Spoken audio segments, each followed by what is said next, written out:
Good morning, everyone. As y'all know, I'm Ryan, and I'm going to be talking about something that affects over 10 million Americans today,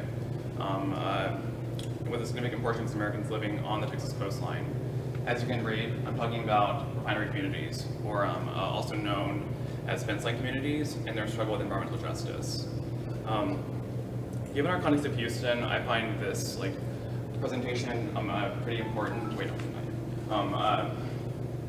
Because we're looking at something that affects us really close to home. There are 5 refineries in the Houston area that produces 1.3 million barrels of oil a day. I repeat, 1.3 million. And while it's clearly been a huge boon to our economy in this region, it also has come at a cost, specifically at environmental health and human health.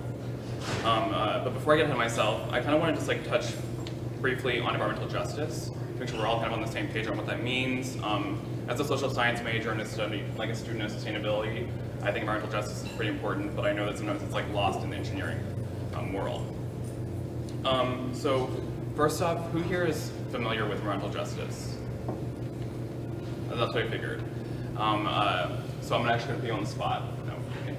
On the next one. Some questions for you. The first one: how do you conceptualize/define environmental justice? I'll try, I guess. Okay.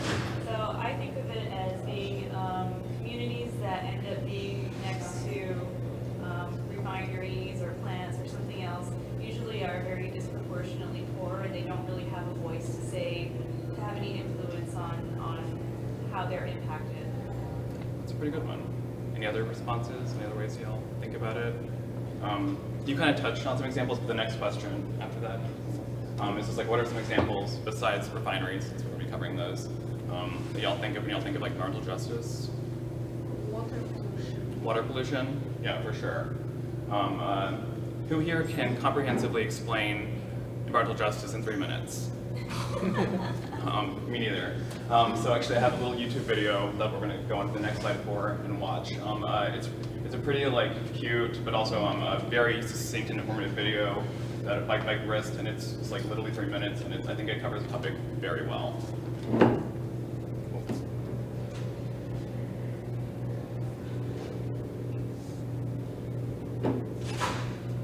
Okay, so this is a city.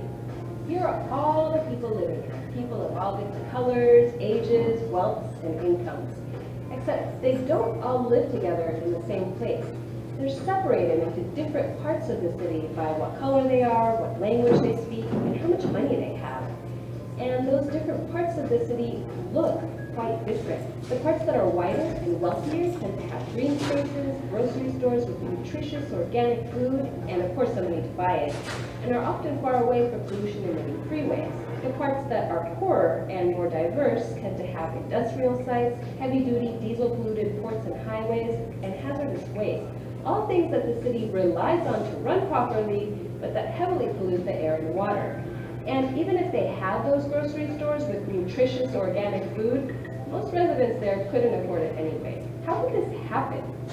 Well, this segregation can be traced back to race-based zoning and housing policies, but it wasn't always as deliberate as plain old racism. Some separations can simply be traced to poor land use planning. And as a result, these residents of the same city live very different lives. Say the city realizes it has an emissions problem. It comes up with a plan to reduce air pollution, plant more trees to suck up the carbon, or start a cap and trade program. But those trees get planted in the neighborhoods that are already green, and the factories that are spewing toxins into the air just buy more carbon offsets and keep spewing their toxins. The benefits of these programs are enjoyed by the communities that are already doing just fine, and the communities that were hurting most from all that air pollution, well, they're still hurting. This isn't just an imaginary city. This is the story of real cities all across the U.S. where people might live in the very same area code, but their race, ethnicity, or wealth and income bracket causes them to experience wildly different quality of air, water, and life. In fact, it can even mean that they also experience different deaths. That's how serious this stuff is. This kind of inequity expands far beyond cities, too. Rural areas are full of commercially valuable resources like oil and coal, and they're also home to indigenous and low-income communities. But when those resources are extracted, those communities don't see any of the money, and they end up with all the air and water contamination that's left over from the extraction. And we even see this injustice on a global level, like in small island nations that are forced to directly confront the consequences of rising sea levels, but haven't played any significant role in the industries that are causing climate change. These peoples are sometimes forced to flee their homes because their land is literally going underwater. But the very states that did play a hand in creating climate change don't have migration policies to accommodate them. So when we talk about environmental justice, we're talking about how we can try to break down and reimagine a system that's built up on these inequities. A system where those who are already disadvantaged because of their race and economic status are made poor because they're unable to profit from the resources that the world depends on and are made sick or worse by the environmental contamination that comes with extracting those resources. Social inequities are intimately tied to the environment. That's why social justice is an environmental issue too. I hope y'all enjoyed that. I sure did. I know it can be a little distracting with all the colors and pictures. I've watched it like 1 or 2 times to fully get it. No, it's very fast too. So we just covered a lot of information very quickly. But I have some simple takeaway points on the next slide that I would like to go over.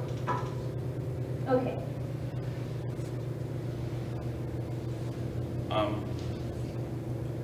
And firstly, what that is that race and wealth are statistically correlated with someone's quality of life, in the United States and abroad.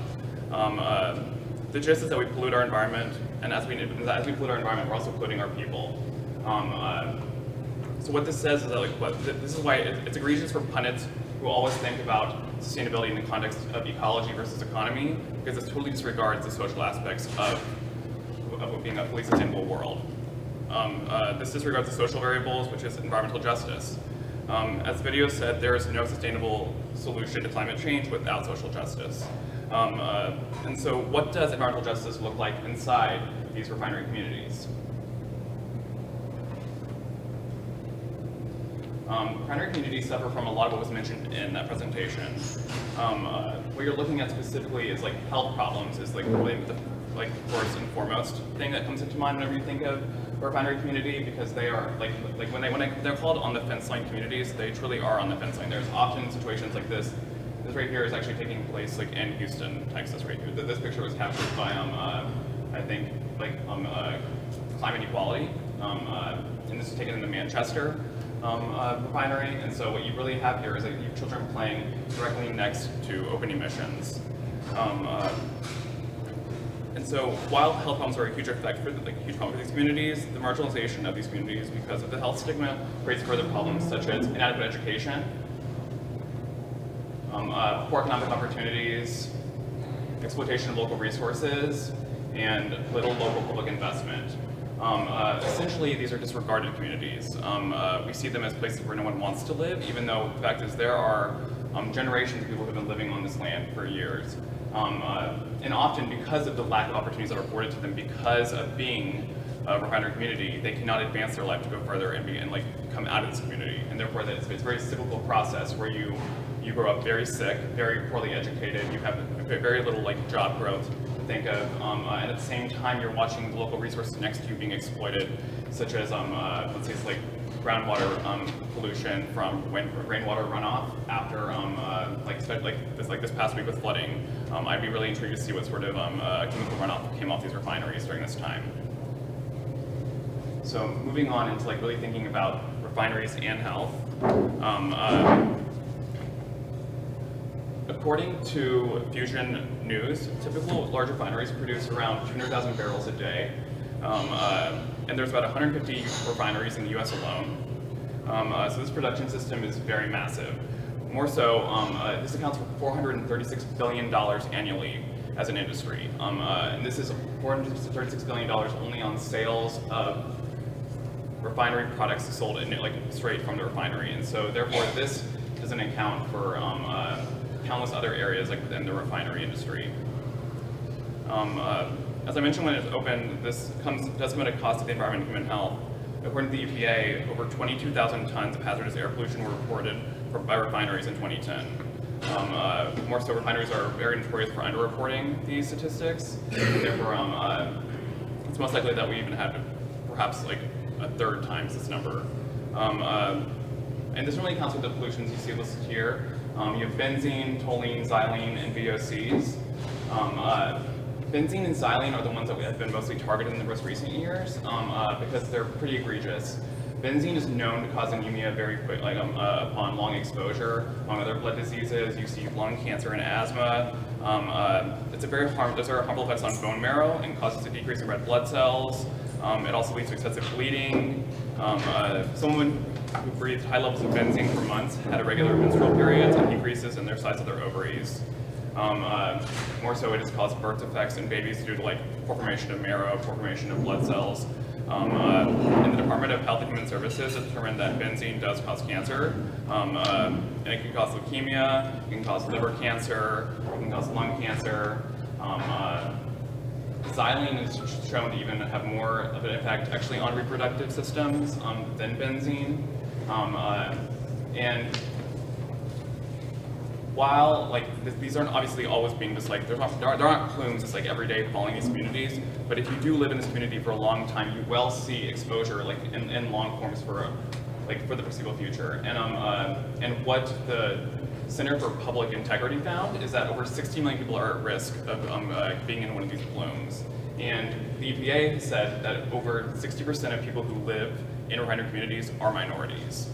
So what you're seeing here is a very particular group of people who are continuously being targeted, well not targeted, but basically disregarded by an industry in terms of profit over their own personal livelihoods and health.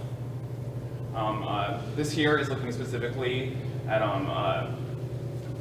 hydrofluoric acid, which is still used in about 50 of the 150 refinery plants that are used in the United States, with a large cluster of them happening in the Corpus Christi area.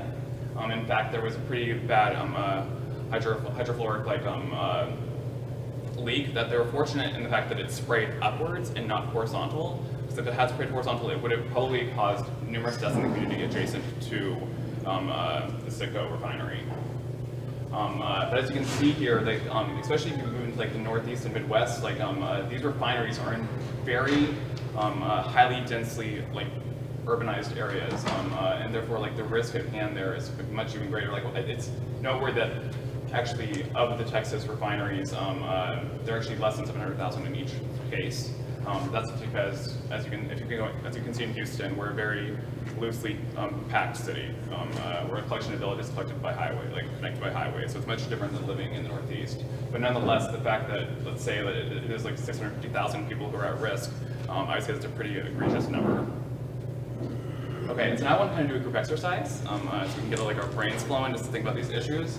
So if y'all can get in groups of 3, and then y'all can self-assign yourself. One needs to be environmental activist or a community leader.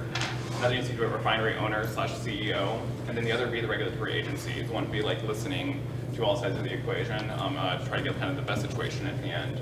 I'm gonna go present you with a scenario, and then we're just gonna take maybe 5 minutes max. I'll walk around and kind of guide you, because I do have a direction in which I want this to flow to. So but I just want to kind of get our creative juices flowing and just thinking about how we have to look at both the economic benefits that these refineries do provide. They are a huge part of our economy, and they cannot be disregarded in that aspect. But at the same time, we have to acknowledge the fact that human health is incredibly important for every person who lives in America. So we're just going to do a little hypothetical. Okay.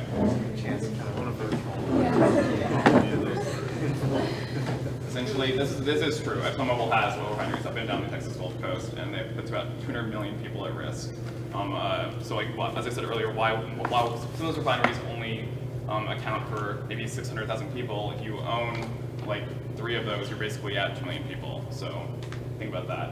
And then in the end, what we obviously, as an activist, you'd want stricter air regulations on air pollutants, which this is a true statistic. If we were looking to reduce benzene in xylene and VOCs to the point where we wanted them to be in 2008, it would probably cost about $100 million annually in operations and maintenance. But that's industry-wide, not per refinery.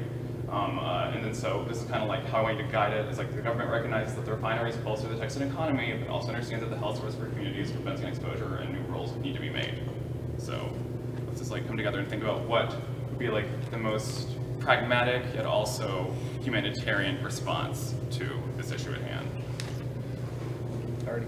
So I'm required to. Okay, we're gonna come back.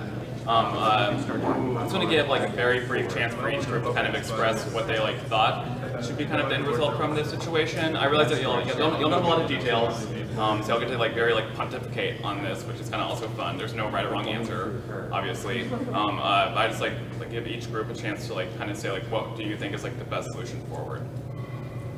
I'll start with y'all. We were thinking of kind of using the regulatory agency as like the middleman and focusing on the liabilities that are related to the refineries emissions and what kind of like liabilities they have in terms of public health in the community and bringing those issues up front. Okay, cool. So like community first. Go ahead. I can. Well, let's do one more group. How about that? Wait, y'all in the back. I guess we said that we would, as a refineries, going against the activists, he was a spokesperson for the 2 million people who we were putting into life in the day. They asked for us to put on air regulations. We said that if we put on air regulations, we'd have to raise our operating costs. And so we said our operating costs would, value out as something simple as like $1 extra, Okay. or 50 cents, or $50 cents more a gallon of our oil produced. And so they're okay with us raising our operating costs, so we have no problem with Okay, yeah. putting on air regulations. I feel like I was a little biased in my scenario because I didn't actually express to you like how much like the business is worth, how much they're making annually at the refinery. So there's definitely a slant towards activism on mine. So yeah, I feel like I disregard the fact of people having like the economic stake that was at hand. I didn't exactly like spell out to y'all what it was. But actually, the cool thing is that this is not hypothetical at all. These were actually new rules drawn up by the EPA last year, very recently. In fact, it's a really cool thing. This rule was a result of a lawsuit filed in 2012 by Airlines Houston, which was like Adrian Shelley, if y'all know him. It also included TEJAS, like the Texas Environmental Justice Advocacy Services, which is Juan Paras. It also had Hilton Kelly's Community and Power and Development Association on this. But this is a national lawsuit. So you also have Louisiana Bucket Brigade, California Communities Against Toxics, Coalition for a Safe Environment. These were all brought together by Earth Justice and Environmental Integrity Project for what was probably the most environmentally justice-based emission standards we put out probably since the Clean Air Act was enacted, which is really cool. And so but the big takeaway was that the rule will reduce toxic pollution from refinery sources, including flares, delayed cookers, and storage tanks. So the expected, this won't go into effect until 2018, but the expected result is that we're going to look at a reduction of benzene and xylene of about 5,200 tons a year, and VOCs, which is a major contributor to greenhouse to ozone, and that's 50,000 tons a year. And then on the environmental justice aspect is now they're going to have fence line monitoring on benzene, and so what you're looking now is that about I think 100 of the 150 refineries will be affected by this rule, and that they'll have to essentially put a perimeter around the refinery that will have monitoring done to detect benzene, and it's the first ever requirement to monitor air pollution at the fence line for all U.S. refineries. And this is the first thing that EPA has established through rulemaking that fence line community residents have a right to know what harmful pollutants are exiting a facility and entering their communities. Unfortunately, these fence line monitoring devices will not provide real-time air quality readings, but if benzene concentrations over time exceed the EPA's limit of 9 micrograms per cubic meter, refiners will have to find the pollution source and fix it on the spot. And then it's also not going to cost a total fortune. Based on the pilot program that the EPA did, the first cost for installation equipment was about $100,000 for a large refinery, which in the cost of the operation and maintenance is actually not a huge cost to them. They make a pretty good amount of money considering they produce in the Houston community 1.3 million barrels of oil a day. They're doing just fine. And then the annualized cost is only about $40,000 per year on maintenance and analysis. However, these costs are not associated with development of a monitoring plan, routine record keeping, and semi-annual reporting. So essentially, it's not including the white-collar jobs that will be like associated with like keeping track of this. But it's pretty cool. Like nationally, it's been improving air quality for 6.1 million people and 1.4 here in Houston alone. This is, I think, the first time ever that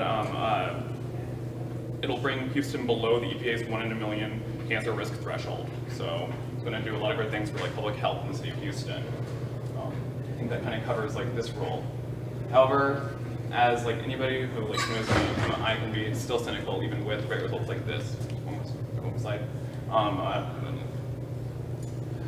Since baseline monitoring is not like a live read of it, it's retroactive. Therefore, let's say that this is a large refinery and this plume has hit the baseline monitor 30 minutes after it's been released. By the time they like locate where it's leaking from and they close it, there's a very large possibility that this benzene plume has like now really like invaded the entire neighborhood.